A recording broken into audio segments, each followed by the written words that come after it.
Good evening, everybody.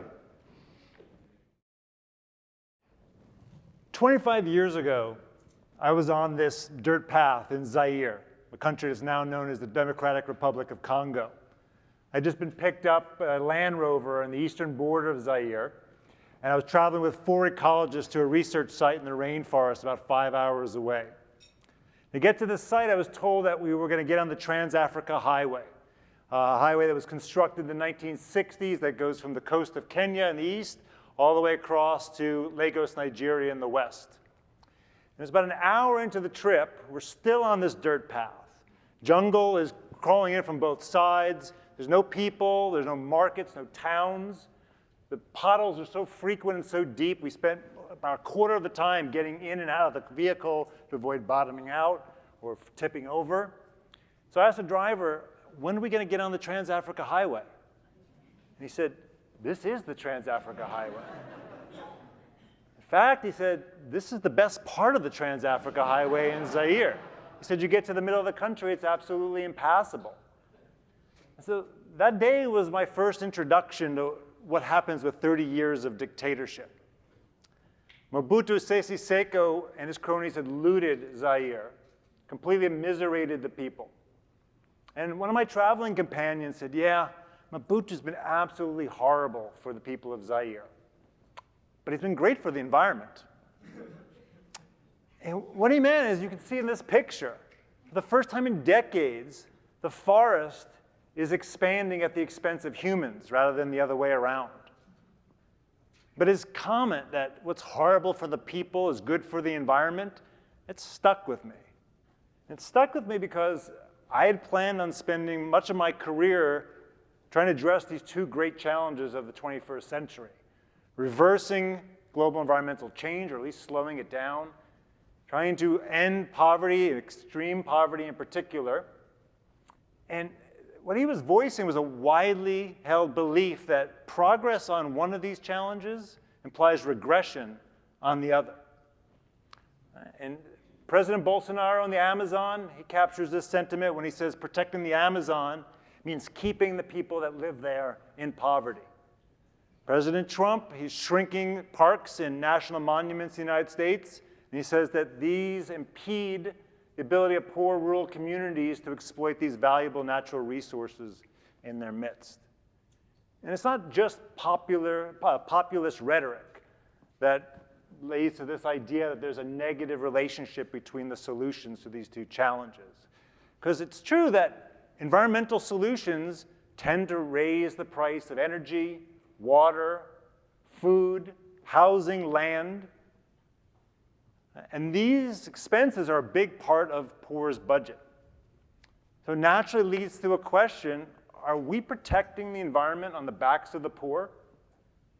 And even if you don't think that's an important moral issue to wrestle with, it's an important practical one, as France realized in late 2018, when President Macron tried to do a modest increase in the fuel tax to address greenhouse gas emissions and climate change.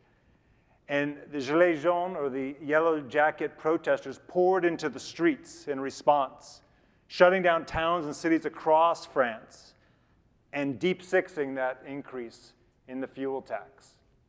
Because thinking about addressing poverty, thinking about doing the opposite. You're trying to lower the costs of fuel, of food, of land, of transport, of housing. Right? So you're also trying to raise incomes. And there's a concern that that too has a negative effect on the environment, as you can see in this figure. So what you're looking at is on the vertical axis are the deciles of income for the world, from the lowest, the poorest at the bottom, to the richest at the top. On the horizontal axis are the greenhouse gas emissions from each of those deciles. And the punchline is, if we take people from the bottom and we bring them up toward the top by raising their income, we're dramatically increasing the amount of greenhouse gases emitted, making it even harder to address climate change. So we've got a dilemma. On one hand, we want to help the poor. We don't want to hurt the environment. On the other hand, we're trying to help the environment without hurting the poor. So the question is, how are we going to thread this needle?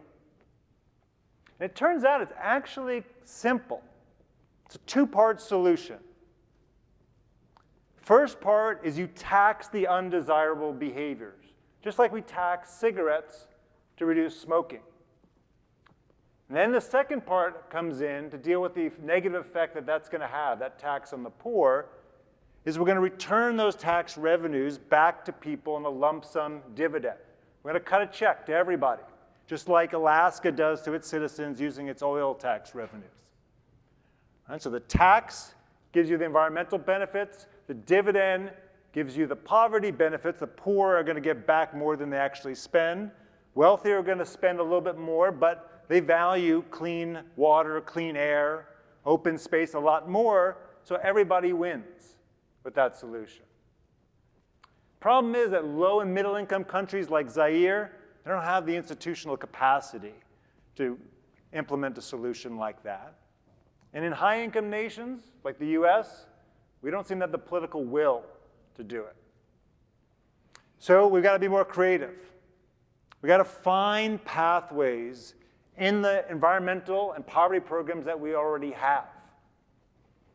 And so I'm going to give you an example of one of these pathways, right? But if we don't find these pathways, we're going to continue to have the poverty and the environment framed as in opposition. And it's going to make progress on both of those fronts difficult and easily reversed. So here's an example of a pathway that's known to work for both, for threading the needle. Protected areas like national parks are one of the most popular ways of protecting ecosystems, like Yosemite National Park, Yellowstone National Park. The problem with them is that the people who live near them typically oppose those parks and reserves because they tend to be inhabited by poor communities that depend upon the natural resources in those parks for their livelihoods. But research by myself and others has shown that when you combine those protected areas with public-private partnerships that promote nature tourism, you can reduce poverty. Right? And we need to find pathways like that. Because if we don't, local communities are going to continue to oppose these parks and reserves, and that's going to stall the creation of new ones, and it's going to lead to degazetting and shrinking of the parks that we already have. All right, so ordinary citizens tonight, how can we all play a role? So there's at least three ways we can all play a role in trying to thread this needle. First is to advocate for environmental solutions that directly address impacts on the poor. In 2016, Washington had a referendum on the ballot, Initiative 732, that was going to enact a carbon tax and simultaneously reduce sales taxes. It's not a perfect way to thread the needle, but it's a move in the right direction. The referendum lost. And we need to do more to advocate for solutions like this. Get these solutions on the ballot, convince our peers that these are good for them, good for the poor, good for the environment.